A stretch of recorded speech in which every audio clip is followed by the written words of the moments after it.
Hello friends, అందరూ ఎలా ఉన్నారు? మీరందరూ బాగుండాలనే కోరుకుంటూ మరి ఎప్పటిలాగే ఇవాళ కూడా ఒక సరికొత్త రియల్ హారర్ స్టోరీతో మీ ముందుకు వచ్చాను. ఈ వీడియో స్టార్ట్ చేయబోయే ముందు మీకు ఒక చిన్న రిక్వెస్ట్. మీరు ఇంతవరకు ఈ వీడియోని లైక్ చేయకపోతే వెంటనే లైక్ చేయండి. మీరు చేసే లైక్ మీ ద్వారా ఓ 10 మందికి ఈ వీడియో చేరుతుంది. ఇంకా మంచి వీడియోస్ చేయడానికి చాలా మోటివేషన్ ఇస్తుంది. అందరూ వీడియోస్ని చూస్తున్నారు కానీ సబ్స్క్రైబ్ చేయట్లేదు. ప్లీజ్ సబ్స్క్రైబ్ చేసి మన ఛానల్కి సపోర్ట్ చేయండి. ఇక ఆలస్యం చేయకుండా వెళ్ళిపోదాం మన దెయ్యాల ప్రపంచంలోకి.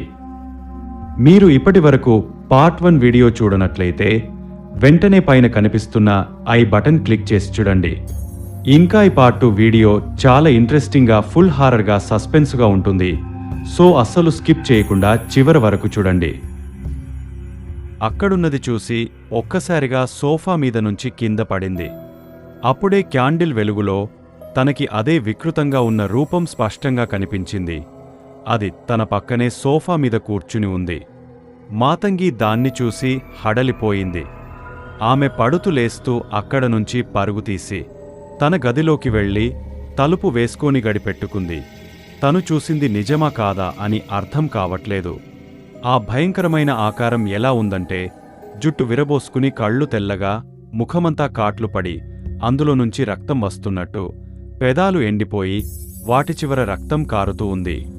ఆ భయంకరమైన ఆకారాన్ని తలుచుకుంటుంటే తన గుండె వేగం పెరుగుతోంది. ఇక వణుకుతున్న చేతులతో మొబైల్ తీసుకుని వాళ్ల అమ్మకి ఫోన్ చేసింది. ఎందుకో నెట్వర్క్ లేకపోవడం వల్ల కాల్ కనెక్ట్ అవ్వట్లేదు. కరెంటు లేనప్పుడు అవసరానికి పనికొస్తుందని ఛార్జింగ్ లైట్ తెచ్చుకుని తన రూంలో పెట్టుకుంది. అది గుర్తుకు వచ్చి దాని దగ్గరకు వెళ్లి తీసుకుని ఆన్ చేస్తుంది. కానీ లైట్ సరిగ్గా వెలగట్లేదు, ఆన్ ఆఫ్ అవుతూ ఉంది. కోపం వచ్చి ఆ ఛార్జింగ్ లైట్ను దూరంగా విసిరింది. చేసేది ఏమీ లేక మొబైల్ టార్చు ఆన్ చేస్తుంది. డోర్ దగ్గరకు వెళ్లి లాక్ని మరొకసారి చెక్ చేసి తన బెడ్ దగ్గరికి వచ్చి వణుకుతూ కూర్చుంది.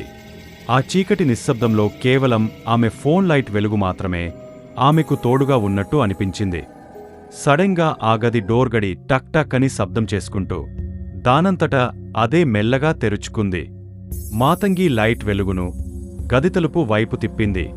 ఒక నల్లని ఆకారం గదిలోకి సర్రుమని వచ్చినట్టుగా అనిపించింది. అదేంటో తనకి స్పష్టంగా కనిపించలేదు. టార్చ్ లైట్ను గదిలో అన్ని వైపులా వేసి చూసింది, కాని ఏమీ కనపడలేదు. అప్పుడే గది తలుపు డబ్ అని శబ్దం చేస్తూ దానంతటా అదే మూసుకుంది. ఇప్పుడు మళ్లీ వాతావరణం నిశ్శబ్దంగా మారింది. మాతంగి చేతిలో మొబైల్ని అలాగే పట్టుకుని కూర్చుని ఉంది. అదే సమయంలో ఆమె చేతిమీద ఏదో చల్లటి ద్రవం పడినట్టు అనిపించి టార్చ్ వెలుగులో ఏంటి ఇది అని చూడగా అది రక్తం. రక్తం ఎలా వచ్చింది నా శరీరం పైన? ఎలాంటి గాయాలు కూడా లేవు కదా. టార్చ్ వేసి వెతకగా అది పైనుంచి తన చేతిమీద పడుతూ ఉంది. అప్పటికే భయంతో ఉన్న ఆమెకు పైన ఏదో ఉందని అనిపించి మరింత భయంతో వణుకు పుట్టింది.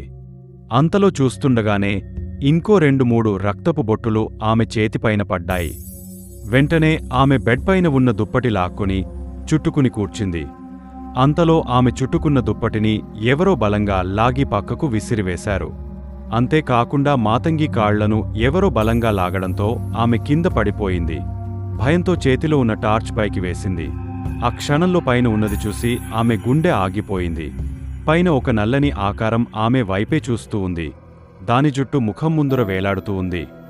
నోట్లో నుంచి రక్తం కారుతూ ఉంది. మాతంగి గట్టిగా అరవాలి అనుకుంది కాని ఆమె గొంతులో నుండి అస్సలు మాట రావడం లేదు. ఆ వికృత ఆకారం గాలిలో ఎగురుతూ కిందకి వచ్చింది. పైన ఉన్నప్పుడే భయంకరంగా కనిపించిన ఆకారం దగ్గరికి వచ్చినప్పుడు మరింత వికృతంగా కనిపించింది. అది చేతులు చాపి మాతంగి వైపే వస్తుంది. సరిగా అప్పుడే బయట కారు వచ్చినట్టు శబ్దం వినిపించింది. మాతంగికి తన అమ్మ వచ్చిందని అర్థమైంది.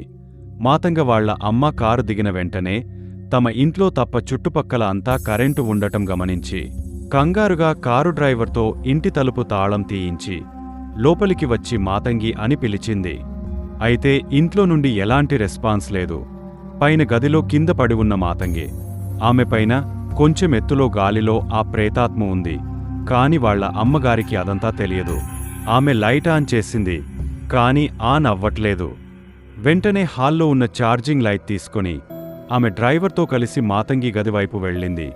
గది తలుపు లాక్ చేసి ఉంది.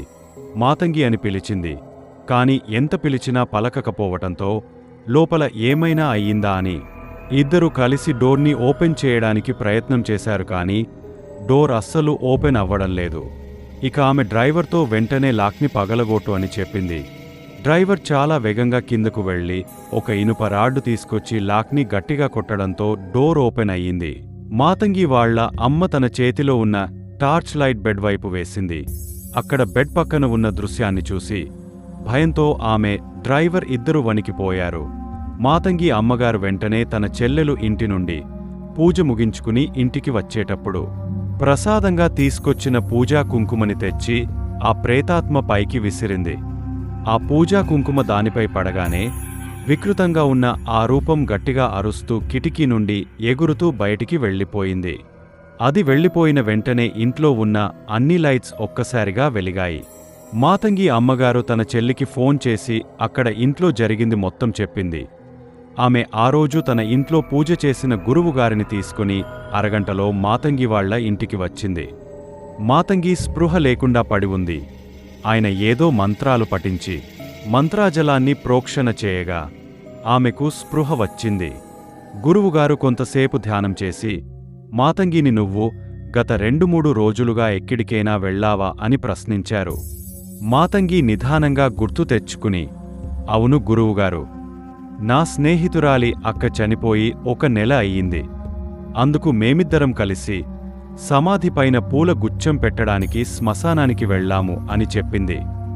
దానికి గురువుగారు అక్కడ నుంచి తిరిగి వస్తున్నప్పుడు నీకు ఏమైనా అయిందా అని ఇంకో ప్రశ్న వేశారు. మాతంగి ఆలోచించి, మేము తిరిగి వస్తున్నప్పుడు ఒక ఆత్మహత్య చేసుకున్న అమ్మాయి శవాన్ని దహన సంస్కారం చేయడానికి తీసుకుని వచ్చారు.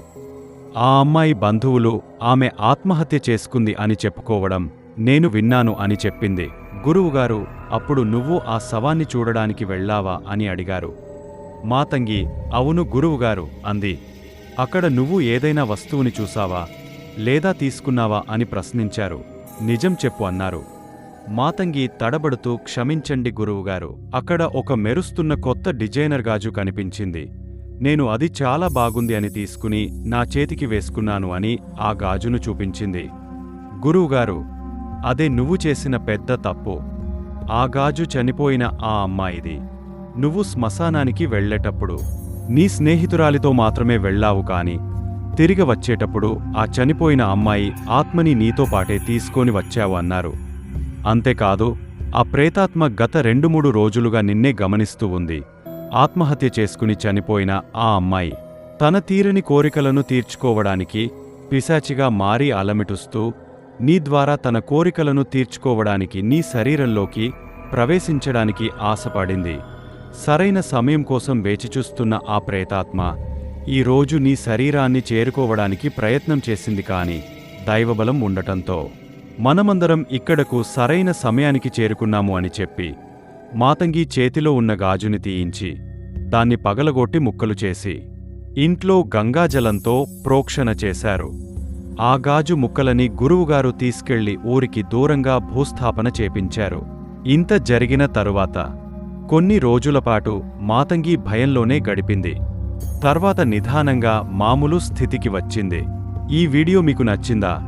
ఇలాంటి మరిన్ని యథార్థ సంఘటనల కోసం మన ఛానల్కి సబ్స్క్రైబ్ చేసి బెల్ ఐకాన్ని యాక్టివ్ చేసుకోండి.